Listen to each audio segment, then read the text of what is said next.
Bonsoir. Rebonsoir. On va travailler, d'accord? Apparemment, vous êtes bien reposé, non? Oui. Voilà, on va procéder maintenant aux questions et aux réponses. Toutes vos préoccupations, maintenant, viens les répondre. Et s'il est besoin, on va encore prendre notre sujet dans la Bible. On pourra parler pendant 2 ou 3 heures de temps, d'accord? Comment tu dis? Tu veux la partie déjà? Ah. Que Dieu vous bénisse. J'attends des questions. J'attends des questions. Vous avez écouté depuis aujourd'hui, vous avez écouté des choses. Vous avez écouté des questions. Pourquoi qu'il y a une chaise là-bas?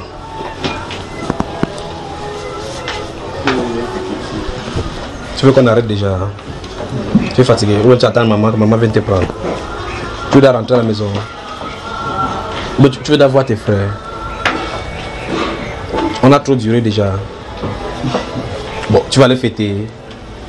Tu vas aller repasser ton habit. Tu avais fait quoi là? On arrête la prière, on arrête aujourd'hui. Trop de prédication sur la prédication. Mais c'est quoi là? Oui, mon cher. Oui, frère, j'ai une question. Ça concerne en fait l'une des parties de ce que nous avons fait aujourd'hui. Le fait d'honorer ses parents. Dans ce qu'il dit. Le fait d'honorer son père et sa mère. Oui. Bon, ma question c'est ceci. L'exemple d'une jeune fille, d'une jeune sœur, puisque aujourd'hui nous avons parlé de vous, qui... Que tu parles à haute voix. Je dis, voici une jeune sœur à non, qui... Non, pose la question directement. Pose la question, on arrive rapidement. Oui, frère, je veux savoir, oui, dans le cadre d'honorer ses parents, oui, quelle est la réaction ou l'attitude qu'une jeune sœur devrait afficher devant ses parents lorsqu'un jeune frère vient lui dire que je veux te prendre pour épouse? Et quelle attitude à afficher? Attitude comment? Je veux dire, dans le but d'honorer ses parents, doit-elle dire à ses parents que voici tel frère m'a demandé avant d'accepter, ou bien doit-elle accepter et puis annoncer à ses parents? Quand les garçons les draguent dehors, quand ils rentrent, ils disent à leurs parents que maman, papa, on m'a dragué dehors. Jamais. Pourquoi? Qu'est-ce qu'elle devrait faire dans le domaine de la drague là? Elle devait dire à les parents. Elle devait normalement. Et nos parents sortent avec pour dire regarde que c'est la dernière fois, ils voient qu'ils détournent la tête de l'enfant, c'est pas vrai? Qu'est-ce que l'enfant, pour répondre à sa question, qu'est-ce que la jeune sœur doit faire pour honorer les parents? Moi, je vous pose la question maintenant, c'est quoi honorer les parents? Non, c'est même pas là où tu devais en venir, parce que la Bible dit qu'on honore les parents. Tu as pris un contexte de mariage pour aller mettre là-bas sur ça pour parler de honorer. Donc elle a orienté son mari au niveau de honorer les parents. Est-ce que la Bible parle d'honorer les parents quand vous allez vous marier, que les jeunes filles... On a dit ça. On a dit qu'honorer les parents. Selon le Seigneur. Qu'est-ce que ça a à voir avec ces choses-là? Bon, pour ma part, je pense que en principe, si quelqu'un lui a fait la cour dehors, quand elle vient, normalement pour une fille... Si elle lui fait la cour, elle court vers ses parents, non? Non. En principe, frère, ce qu'elle fait normalement pour une fille qui respecte sa mère, elle doit non. Parce qu'il faut d'abord qu'elle ait accepté, il faut d'abord qu'elle ait approuvé le gars. Le gars lui a... Et si c'est pas un gars, lui il parle dans un contexte de frère, il a dit frère. Donc c'est différent, c'est pas un gars. C'est pas un bon gars, parce qu'on a dit là-bas que le petit amitisme c'est terminé, non?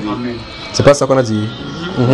Donc si dans son cœur est par rapport au frère, il vaudrait mieux pour elle d'aller annoncer à sa mère et lui dire clairement que le gars l'a plu, que le frère l'a plu, et que ça avait elle, et que ça avait le gars qu'elle voudrait passer sa vie. Oui.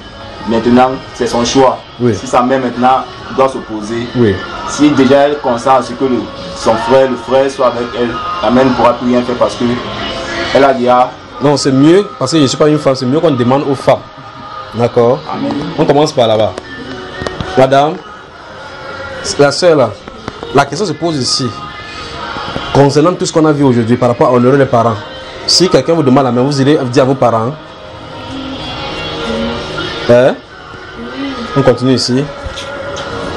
Écoutez bien les réponses se trouvent ici là. La première a dit oui. Allons-y, deuxième. À haute voix, non? Naturellement. Donc, comme tu dis que donne-moi ma main, il dit maman, on prend ma main. Ça c'est naturel. Naturellement, on avance là-bas. pas bien compris la question. Tu n'as pas bien compris la question, on ne revient pas là-bas. Pose la question à haute voix. Oui, frère, la question c'est ceci. Pas le fond.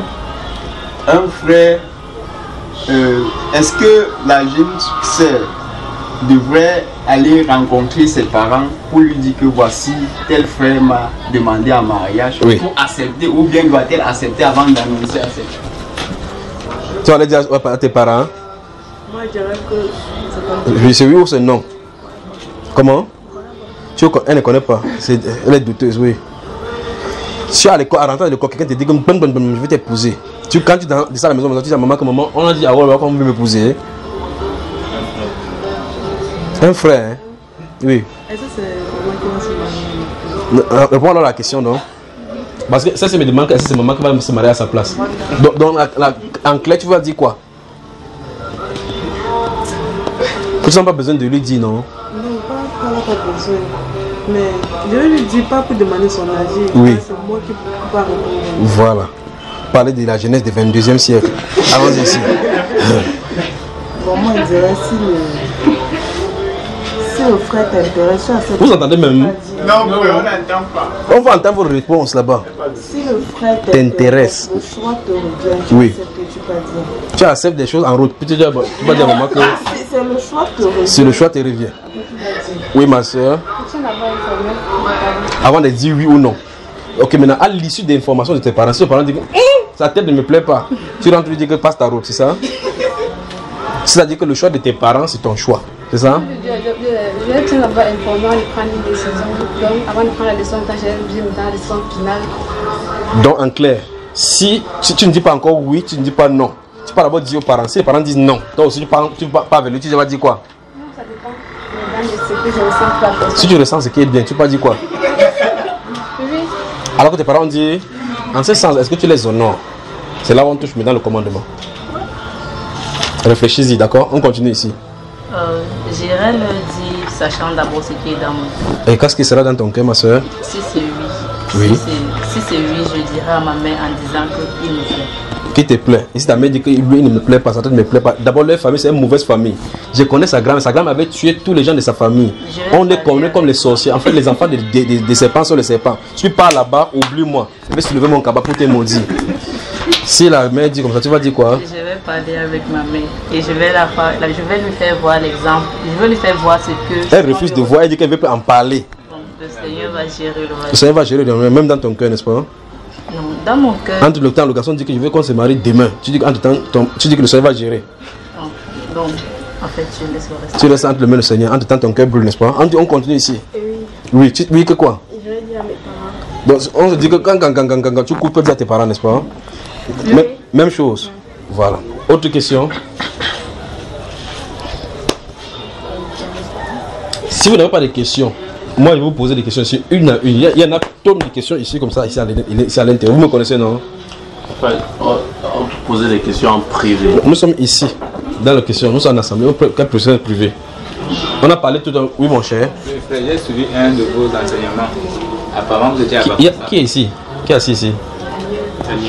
Comme on n'est pas, viens t'asseoir ici. Il y a de la musique mondaine là-bas. Il y a d'autres qui sont chantés ici dans le cœur. Même musique.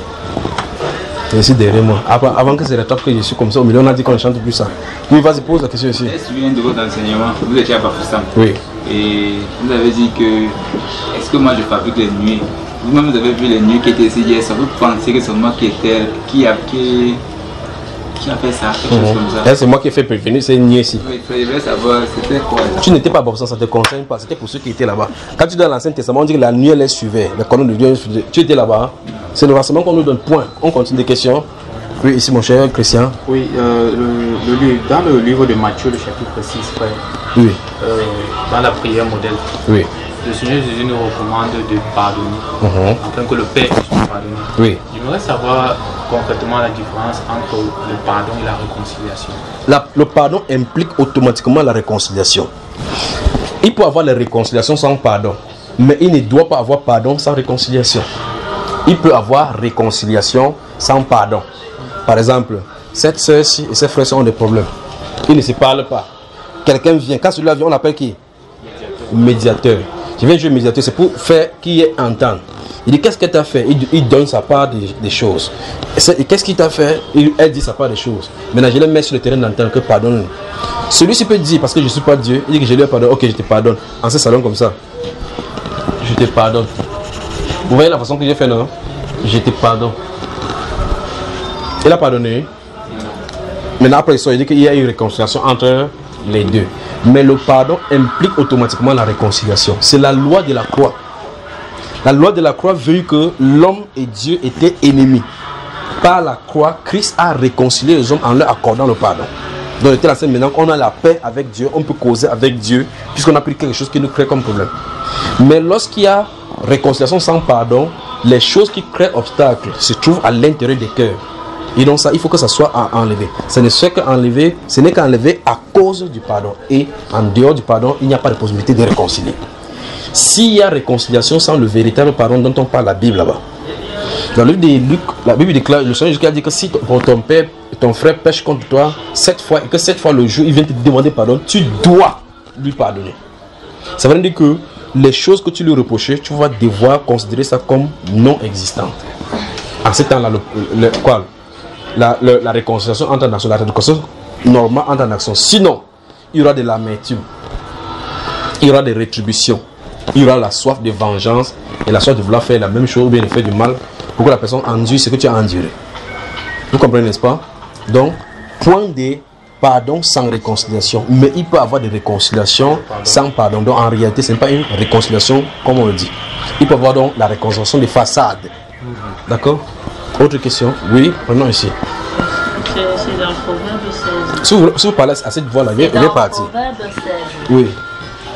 Proverbe 16 au chapitre, au verset 1 et au verset 9. Oui. La Bible dit, les projets que forme le cœur dépendent de l'homme. Mais la réponse que dans la bouche dans la bouche vient de l'Éternel. Oui. Le verset 9 dit, le cœur de l'homme médite sa voix. Oui. Mais c'est l'Éternel qui dirige ses pas. Oui. Et maintenant, j'aimerais savoir, parce que là, je ne comprends pas vraiment, mais est-ce que c'est pour dire que l'homme pense et l'Éternel réalise ses pensées? C'est ce qu'on a dit là-bas, c'est pas ça. Hein? C'est pas ce qui est écrit là-bas. Hein? Mais c'est un peu tordu, puisque à un autre endroit... Donc la parole de Dieu est tordue. La parole de Dieu, d'après elle, est tordue. C'est ses pensées qui sont tordues ou c'est la parole de Dieu? Ce sont mes pensées. C'est tes pensées qui sont tordues. Parce que si tu gardes ton cœur, comme il a dit au chapitre 4, car il dit car de lui viennent les sources de vie. La Bible déclare dans Psaume chapitre 5, 25, verset 12, il dit que l'Éternel est bon et juste. Pourquoi il dirige, qu'il montre à voir la voie.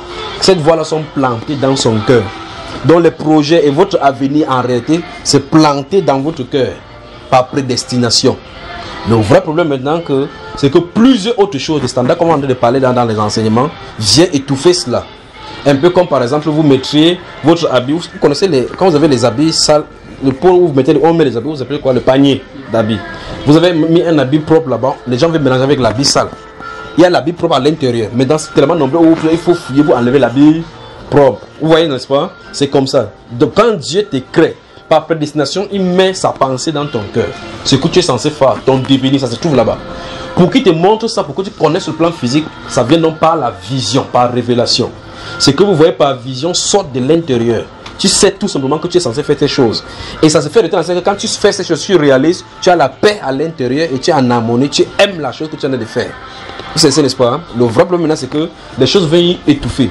Dans le Proverbe chapitre 4, donc, verset 23, il dit que garde ton cœur plus que toute autre chose, car de lui viennent les sources de la vie. Ça se trouve à l'intérieur.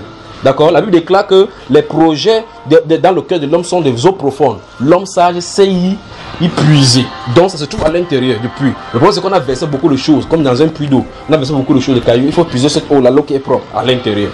Le problème là c'est que les choses qui sont à l'intérieur du cœur sont plus nombreuses, les mauvaises, plus que ce qui est bon. Et donc maintenant il faut d'abord nettoyer. Quand tu nettoies, la vision vient. C'est donc pour cela qu'on parle de la prière par esprit. Il faut que la voix du cœur sorte. Alors là vous allez savoir de quoi Dieu il est question par rapport à vous. D'accord? C'est compris maintenant? Oui mon cher. Déjà, ma question a trait avec la soumission aux anciens. Oui.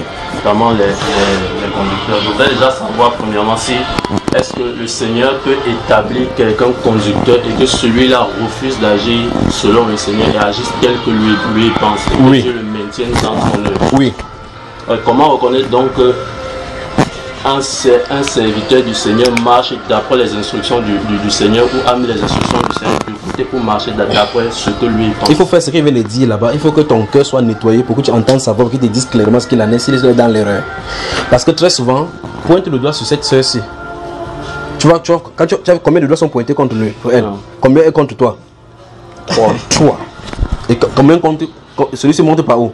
L'autre côté. Non, ça monte où? Le ciel. C'est-à-dire qui? Dieu. Donc, une personne accusée, combien de fois toi? 3. Et combien de fois Dieu? 1. Donc, quand tu accuses une personne, tu accuses toi, la personne et Dieu.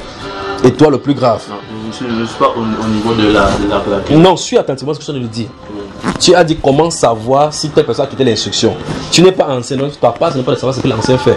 Ta part, c'est de faire. Parce qu'on a dit dans vos rapports, monsieur, comme on a lu le 1 Pierre chapitre 5, dans vos, monsieur, que soyez soumis à l'ancien. La Bible déclare que soyez soumis dans l'ancien. Parce que la Bible lui a dit à lui d'abord l'exhortation. Que percez les apôtres. C'est pour ça qu'on lui donne l'exhortation. Percez les âmes qui sont sous vos gardes. Voilà, ça n'a pas d'exhortation. Et vous, votre part, c'est quoi? Soyez soumis aux anciens. Maintenant, quand tu prends ces choses-là, tu n'as pas laissé ta part, tu vois pour l'ancien. Donc pendant que tu es dans la prière pour nettoyer, comme on a dit, les projets, toutes ces choses qui sont dans le cœur, qui occupent le cœur, pour ne pas que la vraie nature que Dieu a prévue ne sorte. Alors que tu es dans l'occupation pour nettoyer. Si tu nettoies de la bonne façon, la première chose qui va sortir par rapport à l'ancien, c'est que prie pour lui. C'est ça qui est la question. Sinon, ce sera l'accusation. Comprends ce que je viens de dire? Sinon, c'est l'accusation. Il a fait que. Vous me saisissez? Donc, quand tu dis il a fait que, ok, maintenant, supposons qu'en un clin d'œil, Dieu le restaure. Est-ce que toi tu as ta position de soumission aussi? Parce que quelque chose dans le cœur. Sinon, pour ça que la Bible déclare, comment peux-tu dire à ton prochain, laisse-moi ôter la paille qui est dans ton œil, alors que tu as la poutre dans ton œil? Ôte premièrement quoi? La poutre. Ça veut dire que chaque fois quand tu accuses quelqu'un que quelque chose dans ton œil, quel est le morceau qui est dans ton œil à toi? Le plus gros, parce que la poutre c'est ce qui soutient la maison. La paille c'est un petit truc comme ça là. Donc chaque accusation va pointer de quelqu'un. Regarde d'abord ton cœur. En réalité, personne n'est exempt de l'accusation. Et personne n'est exempt de la correction. Et personne ne doit juger les anciens. C'est pour ça que ce sont les anciens qui dirigent, qui doivent veiller à cela. Ok, tu comprends cela? Oui. J'aimerais prendre un cas précis. On parle de ces enseignements qu'on a fait aujourd'hui. Posez les questions. Allons-y ici. Des questions. Comment une femme, une jeune fille qui veut servir le Seigneur doit s'habiller au point de lui plaire au Seigneur? Je vais vous regarder. Quand vous regardez, vous posez les questions. Les questions que vous posez vous concernent directement.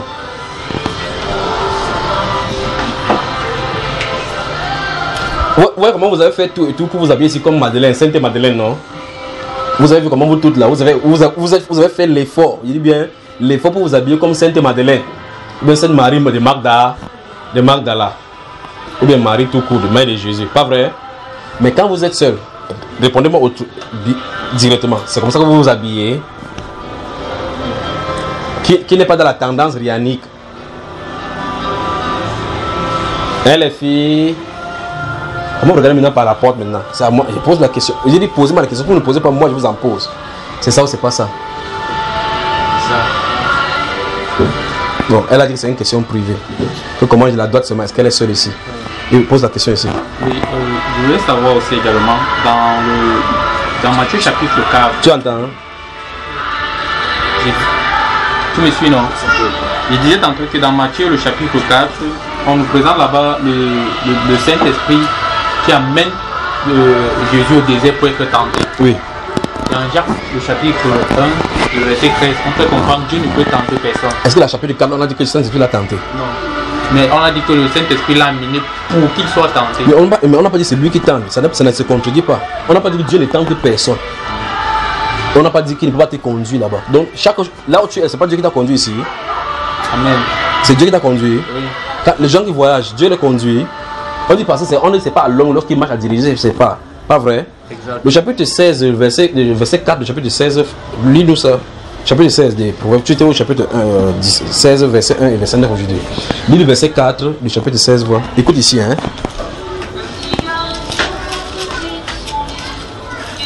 Proverbes chapitre 16, verset 4. Proverbes chapitre 16, verset 4. À haute voix. L'Éternel a tout fait pour un but. Oui. Même le méchant pour le jour du malheur. Donc, un jour de malheur, c'est quel jour par exemple? Un jour d'accident par exemple. Oui. Donc quand il pas précipité là, qui l'a conduit là-bas? Tu veux pas dire, frère? Non, je veux pas que ça sorte de ma bouche. Ok, c'est qu'il peut répondre à la question. Des questions? Avez-vous des questions? Et te pose aussi des questions. Qui veut poser des questions ici? Oui, pose. C'est là que moi il pose la question. Avant qu'on me pose des questions ici, il pose la question. Je veux savoir s'il y a une différence entre l'institution et l'enseignement. Bonne question. Il y a une question. Ouvre 2 Timothée rapidement. Prenons ici. Ok, frère, ça concerne la femme. La Bible dit que la femme doit apprendre en silence. Non? Oui. Et entre temps, je vais juste un peu essayer de citer quelque chose. Il s'est passé, bon, peut-être disons, quelque part, il se passe un truc que la femme ne doit pas parler, et puis elle peut-être comme disons ici, nous sommes fatigués, et vraiment fatigués. Et voilà, un frère dit, ah, Dieu merci que les femmes ne peuvent pas parler. Pourtant, eux ils sont bien solis, mais la femme est vraiment abattue. Il dit Dieu merci que les femmes ne peuvent pas, qu'elle n'a pas le droit de parler. Alors que c'est la fatigue. Alors que c'est la fatigue, on voit comment elle est bien abattue. Oui. Abattue pourquoi? Pas la fatigue. Pas la fatigue. Bon, si elle n'était pas fatiguée, qu'est-ce qui devait se passer? Si elle n'était pas fatiguée, oui. Non, elle devait bien tenir. Qu'est-ce que la fatigue a à voir avec l'enseignement de la femme et le fait qu'elle ne doit pas parler? Non, c'est que je dis que je prends juste un truc comme ça pour poser ma question. Ok, pose la question là. Ok. Puisqu'elle est fatiguée et abattue et les autres qui sont les hommes sont solides. Et voilà, une personne dit, ah Dieu merci qu'elle ne peut pas parler. J'aimerais donc savoir, est-ce que c'est parce que la femme n'a pas le droit de parler que cette personne dit ça? Qu'on doit peut-être l'écraser? Non, quand tu vas rencontrer cette personne là, tu lui poses la question, c'est pas à moi que tu dois poser la question. 2 Timothée chapitre 3. Hein? Mais tu y es, verset 16. À haute voix. Après ça, tu ouvres Romains chapitre 12. Évite les discours vains et faux. Chapitre quoi? J'ai dit chapitre quoi? Chapitre 3, le verset 16, qu'est-ce que ça dit? Toute écriture est inspirée de Dieu et utile pour enseigner, pour convaincre, pour corriger, pour instruire dans la... Stop d'abord. Donc, lis ça à haute voix. Toute écriture est inspirée de Dieu et utile pour enseigner, pour convaincre. Le premier mot c'est quoi? Utile pour enseigner. Oui. Pour convaincre. Oui. Pour corriger. Oui. Pour instruire. Le quatrième c'est quoi? Pour instruire. Donc dans cette même phrase, c'est toujours quoi et quoi que tu as posé comme question? Et donc ça veut dire que comme les deux se trouvent déjà là-bas, c'est déjà différent, d'accord? Donc l'instruction est différente de l'enseignement, d'accord? Les questions? Oui, frère. Oui. Exode le chapitre 33, le verset 18. Oui. Et là, on assiste à une conversation où Moïse veut voir le Seigneur. Oui. Et également, dans le texte le verset 20, le Seigneur lui fait comprendre que nul ne peut le voir et demeurer en vie. Oui.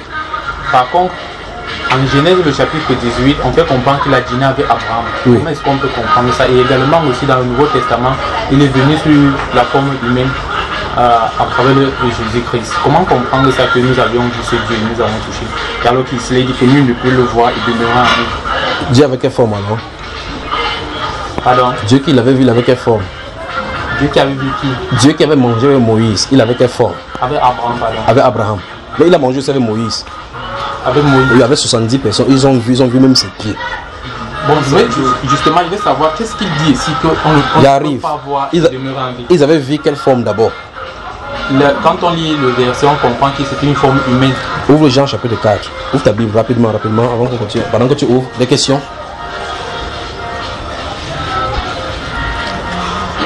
Prenez les Bibles, si vous voulez poser des questions, ouvrez d'abord les Bibles, ne vais pas perdre le temps comme ça là. Appelle-moi. Ta question c'est quoi? Je voulais savoir si dans Actes chapitre 2 où on dit qu'ils étaient ensemble au temps mais ils persévéraient dans la façon de faire. Oui, dis, tu voulais dire quoi? Oui, donc je voulais savoir si la façon du pain a un rapport à voir avec... Il faut écouter l'enseignement sur la scène, c'est là pas. Continuons des questions. Avez-vous des questions ici? Comment? Que les parents ont fait quoi? Honorer les parents. Hein? Ça, répondre à quoi? Toi tu as dit que tu ne savais pas, non? Pas dans le cadre du mariage. Ok, dans le cadre du mariage, tu as finalement réfléchi. Tu as finalement réfléchi. C'est pas ça. C'est pas sur ça. Ok, on va. Oh, maintenant, j'ai dit quel livre déjà? Jean le chapitre 4. Lis le verset 24. Jean le chapitre 4. À haute voix, d'accord? Le verset 24. Oui. Je suis dans le français courant. Que ce soit n'importe comment, c'est l'anglais. Lis seulement. Ok. Dieu est esprit. Stop. Regarde-moi.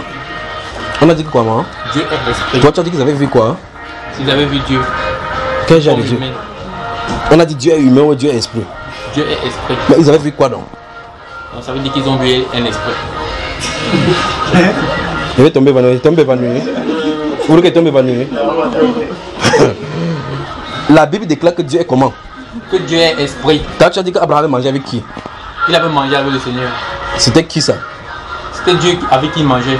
Et c'est quelle forme? C'était la forme humaine. Dieu a quelle forme? Ici, Jean, Dieu est esprit. Oui. Et là-bas, c'était quel genre de Dieu? Là-bas, il est descendu sous forme humaine. Il est descendu sur la forme humaine. C'était l'esprit. Non, ce n'était pas l'esprit. Donc, ce n'est pas Dieu là-bas. D'accord. Ésaïe chapitre 6. Donc, c'est une forme de Dieu sans être Dieu. Ésaïe chapitre 6. On était où ici? Non, on n'était plus ici. Ici, on avait la fini avec celui-ci. Posez autre question. Quand la Bible parle des enfants rebelles dans les temps difficiles, là, est-ce que les enfants qui sont rebelles là, est-ce qu'il est possible que l'enfant d'un frère soit rebelle au point où il porte toutes les caractéristiques de la parole et en lui posant ta parole,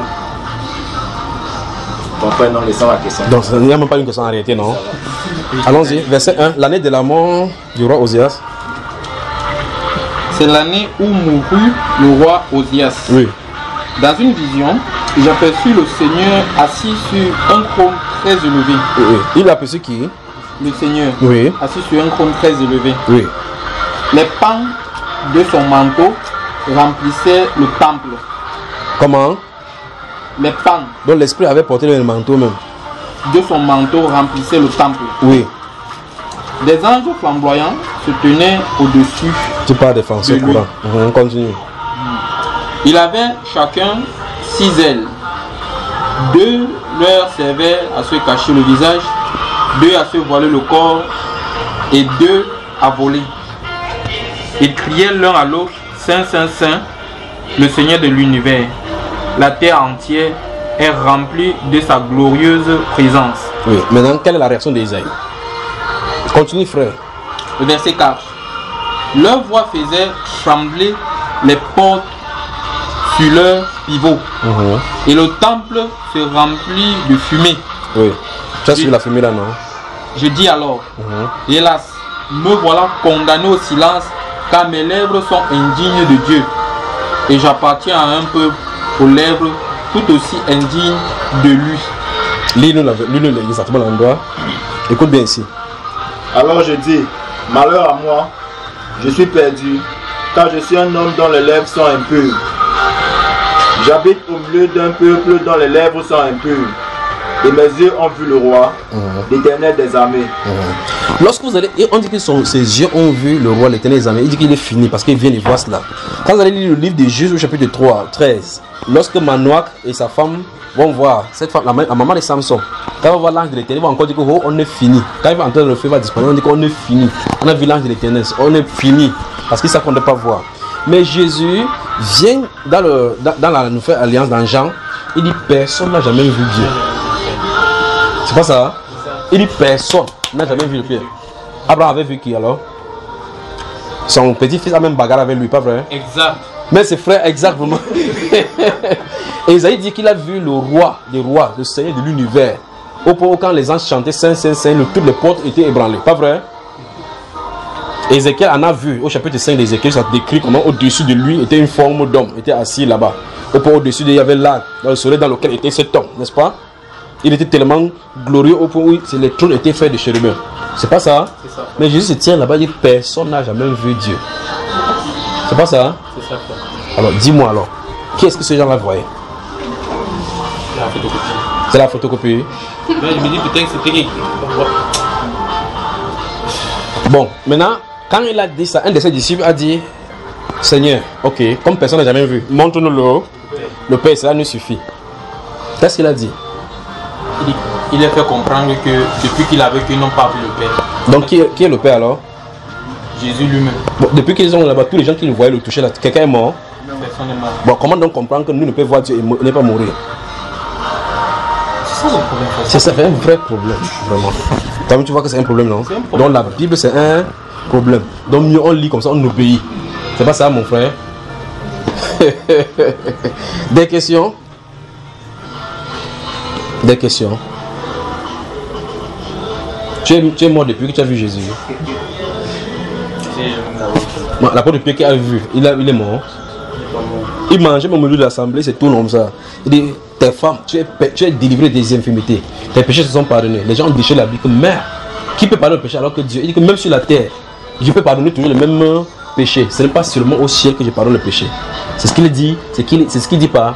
Afin que vous sachiez que le Fils de l'homme a sur la terre le pouvoir de pardonner le péché. D'accord? Il dit, le lieu où Dieu pardonne le péché, c'est parce qu'il soit au ciel. Même instant ici, il peut toujours pardonner. N'est-ce pas? Le frère respire vraiment. Alors, des questions? S'il n'y a pas de questions, je vais commencer à vous parler parce que j'ai des questions sur le cœur à vous poser. Il pose à qui? Il y a encore une question. Oui. Je veux savoir également. Les filles, c'est elle, il va dire que tu les aides. Parce que quand tu fais ça, là, au mieux, il ne pose pas de questions. Je voulais savoir également, parlant des conseils que donne l'apôtre Paul, oui, relatifs au mariage. Oui. Il fait comprendre qu'il y a surtout cette expression-là qu'on utilise, celui qui brûle, qu'il se marie. Oui. Est-ce que ce n'est que la seule issue dans la situation pour quelqu'un qui brûle? Bon, si tu te maries, tu vas te marier étant unique.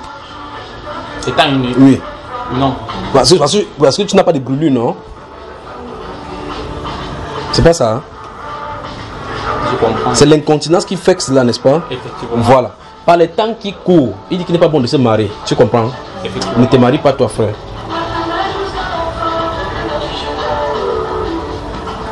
Les jours sont mauvais. Les femmes sont de plus en plus mauvaises. Frère, ne te marie pas, tu comprends? Non? Laisse-nous la faire là. Hein, frère? Je comprends, non? Bon, dis-nous la vérité. Tu n'as pas d'ailleurs une soeur que tu regardes? Pardon? Tu n'as pas d'ailleurs une soeur que tu regardes? Non. Tu ne regardes encore personne? Non, pas encore. Mais tu comptes regarder? Non, je compte regarder comment... Non. Écoute l'exhortation. Oui. Par les temps qui courent, je voulais que vous évitiez des femmes. Que celui qui n'a pas de femme ne cherche pas à avoir. Tu n'as pas de femme, non, frère? Exact. Comprends ça, ne cherche pas à avoir. D'accord? Hein, frère? J'ai compris, non? Ok. Des questions? Frère David, il y a des questions? J'ai une question, frère. Donc, il faudrait qu'il dise que tu as une question. Pourquoi tu dis que tu as une question? Oui, allons-y alors. En fait, ma question c'est... Mais le frère là, c'est Alex, c'est ça? Tu étais ici depuis le début? Oui, il était là. Toute la séance qu'on a fait là, tu étais ici? Juste parce qu'il était salué comme ça? Yes, c'est fort. Oui. Je veux même savoir, comment ferais-je un frère qui a eu le même mariage à une soeur? Pourquoi vous avez demandé depuis tous les trucs qu'on a vus ici? On a parlé de vivre selon Dieu, vivre craindre Dieu. La torche, la lame est une la parole est une lame à Dieu. Comment éblouir à Dieu? Il faut fuir la fornication, fuir tes choses aussi, fuir, vivre sans péché, ainsi de suite. C'est le mariage seulement. Vous voulez vous marier? Attends, vous tous vous voulez marier? Qui veut vivre devant Dieu sans mari? Yes, oh. Vous les hommes là, personne ne veut vivre unique. Il y a les apôtres de Paul. Il y a les apôtres de Paul. Hein? Tu es apôtre Paul ou il y a? Celui-ci vient de dire qu'il ne l'inclut pas dedans. Donc si tu fais tes projets avec l'apostolat, il n'est pas dedans. Donc si tu comprends, mais tous les gens de cette maison-ci aiment l'apôtre Paul, sauf là où il dit que ceux qui ne sont pas mariés continuent comme ça. Il dit qu'il voulait vous éviter les tribulations dans la chair. Mais si quelqu'un manque d'incontinence, mariez-vous, car il vaut mieux se marier que de brûler. Tu aimes ça, nos frères? En fait, j'aimerais bien plus comprendre cette question, puisqu'il écrit comme ça des personnes spirituelles. Oui. Est-ce que quelqu'un de spirituel peut avoir un tel penchant?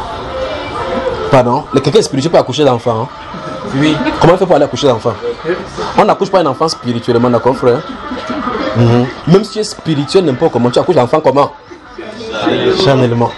Voilà. Oui. Parlant de ce principe de spirituel, quand quand le Seigneur a créé Adam et Ève, ils étaient spirituels, nos frères. Il veut savoir quand il dit d'aller multiplier vous, comment dans le monde. Il a dit allez multiplier ça vous là-haut. Dans l'esprit. Bon, dans ma jeunesse. Quand Jésus a dit qu'aller multiplier, quand on a multiplié, tu es devenu chrétien, on t'a accouché chrétien. Hein? Non, il ne veut pas déranger. Non, tu ne déranges pas, c'est le chrétien. Moi, est-ce qu'il dit que tu déranges? Hein? Les chrétiens, les premiers chrétiens ont multiplié jusqu'à nous, non? C'est Pierre qui t'a accouché. Comment? Tu as compris ce que je viens de dire? Quand Jésus a dit aller prêcher la bonne nouvelle à toute la création, le but c'est de faire engendrer les chrétiens, non? On a été engendré par naissance naturelle. Non. Voilà. Donc en réalité, quand il parle de ça, il parle de l'engendrement. D'accord? Quand le péché est entré maintenant, c'est là où on a permis le sexe. Le sexe est venu avec le péché. Mais il n'avait pas dit comment il devait faire. Tu comprends cela? Hein? Genèse chapitre 1. Alors, Genèse chapitre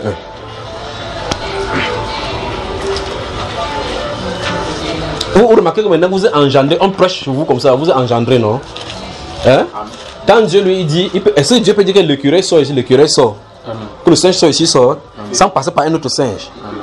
Ok, c'est bon. Alors, du verset 26. Dieu vit que cela était bon. Il dit chapitre 1, verset 26. Lui, Dieu dit, faisons l'homme à notre image. C'est sa numérotation qui le dérange. Allons-y, mon cher, lis. Puis Dieu dit,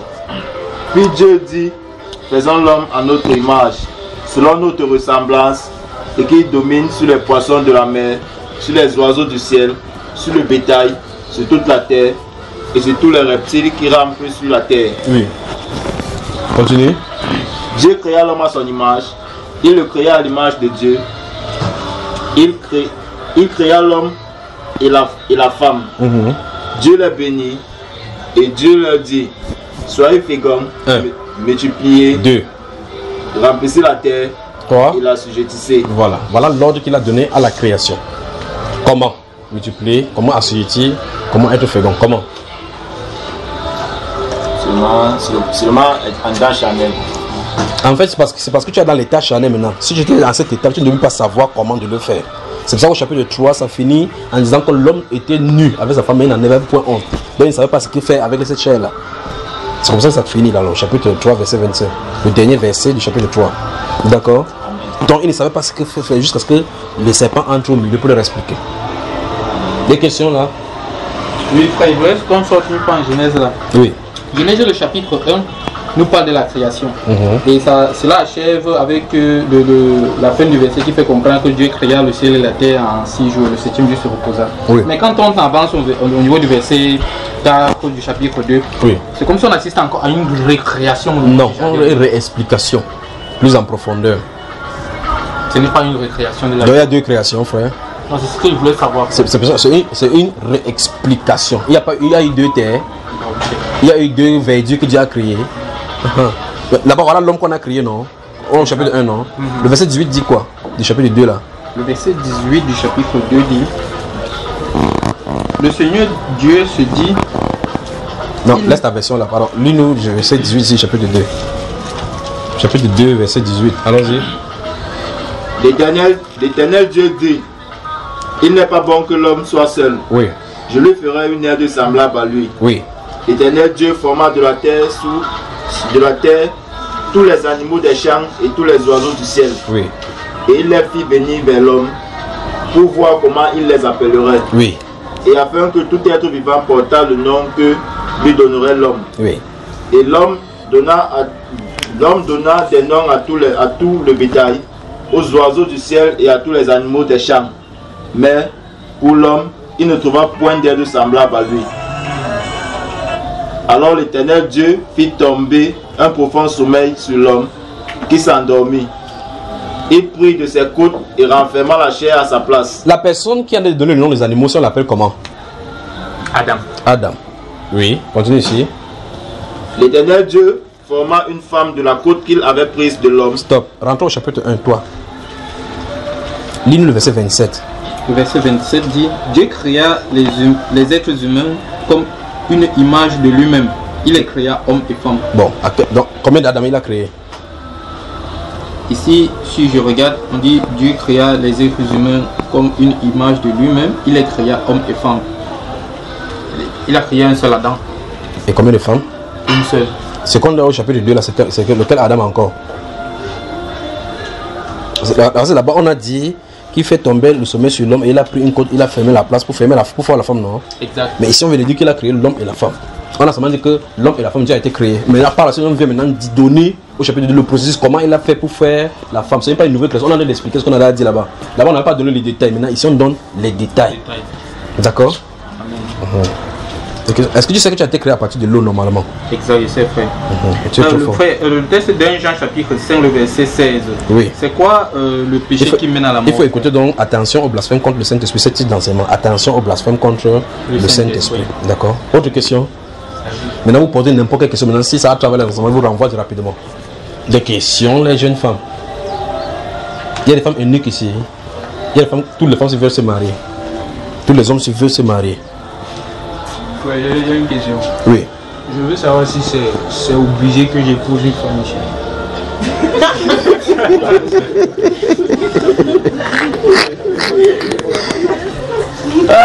C'est sa question. Vous savez, oui, même pour toi on riait, non, laisse-nous rire d'abord un peu.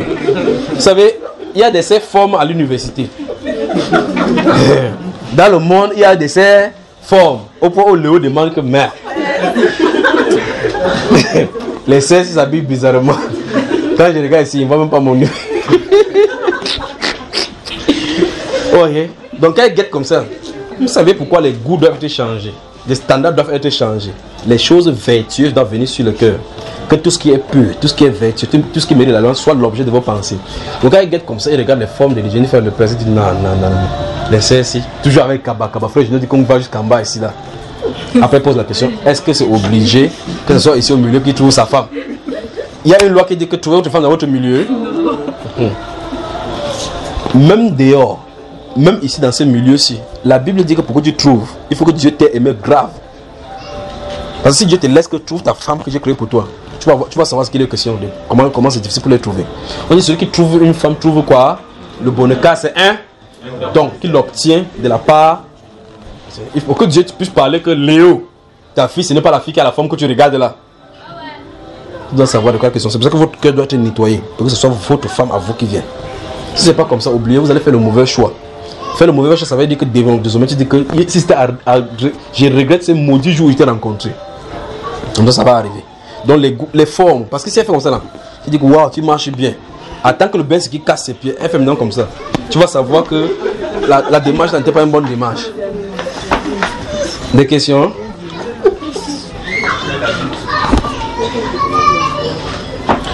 Permettez-moi un de ces jours, rappelez-moi que je vous enseigne sur les jeunes et les mariages. On répond à toutes les questions vous concernant, d'accord? Vous êtes partant? Le 11 février, donc, vous êtes invité encore ici. Amen. Le 11 février, on se rencontre ici. Dieu vous lance ici au Cameroun. 11 février, on se trouve ici. On parle des jeunes et le mariage dans tous ses aspects. On répond aux questions. Les questions qu'on va poser, c'est seulement dans le cadre du mariage. Je suis d'accord? Voilà. Et là, je vais aller dans vos vies, vous poser aussi des questions. Vous êtes d'accord? Amen. Tu es encore d'accord aussi? Des questions? Oui, frère, j'ai une question. Oui. Lorsque la Bible dit que vous avez été engendré par la parole de vérité, oui. Je voulais savoir à quel moment. C'est lorsque la parole est réussie que l'engendrement est là ou bien c'est pas la parole. Il faut écouter l'enseignement, naître de nouveau, oui, mais comment? Des questions? J'ai aussi une question. Oui, pose la question. Ok, la convoitise c'est quoi? Si par exemple... Oui. Quelle est la convoitise? La convoitise quoi? Des yeux. Ok. Parce que ça passe devant moi, je vois. Ça passe devant toi, tu vois? Oui, vas-y alors. Ok. Si par exemple je vois une tennis. Oui. Et que... Ah, comme l'histoire de tennis que j'ai parlé tout à l'heure là pour toi là. C'est pas comme ça. Non, c'est un exemple. Il dit comme l'histoire de tennis que j'ai parlé là. Ok. Si je peux, je demande d'où je peux avoir cette tennis, c'est tout la convoitise. Non. Tu as dit tu peux avoir. Qu'est-ce que le tennis que tu nous indiques là a à voir avec ton regard? Qu'est-ce qui s'est passé? Tu as lu dans la Bible le péché d'Akan. Tu connais ce qu'on appelle Akan dans la Bible? Qui connaît Akan? Pour rentrer, tu lis le péché d'Akan, d'accord? Même le 11 février, comme c'est la fête de la jeunesse, on va voir la jeunesse dans la fête, d'accord? Des questions? Donc, souvent, quand tu vas lire le péché d'Akan, dans le livre de Josué, garde la question que tu as posée là. Quand tu vas arriver à la place bien précise, tu vas y revenir, d'accord? Moi, je lis tout le... Non, j'ai dit que là, on parle des péchés d'Akan. C'est dans la Bible, dans les questions. Moi, je vous pose une question. Il peut vous poser une question. Vous êtes prêts à me répondre? Eh, les enfants, vous allez répondre. Si vous sortiez maintenant et que vous mouriez, vous êtes sûr à 100% d'être devant le Seigneur Jésus-Christ au paradis? Bonsoir. Bonsoir.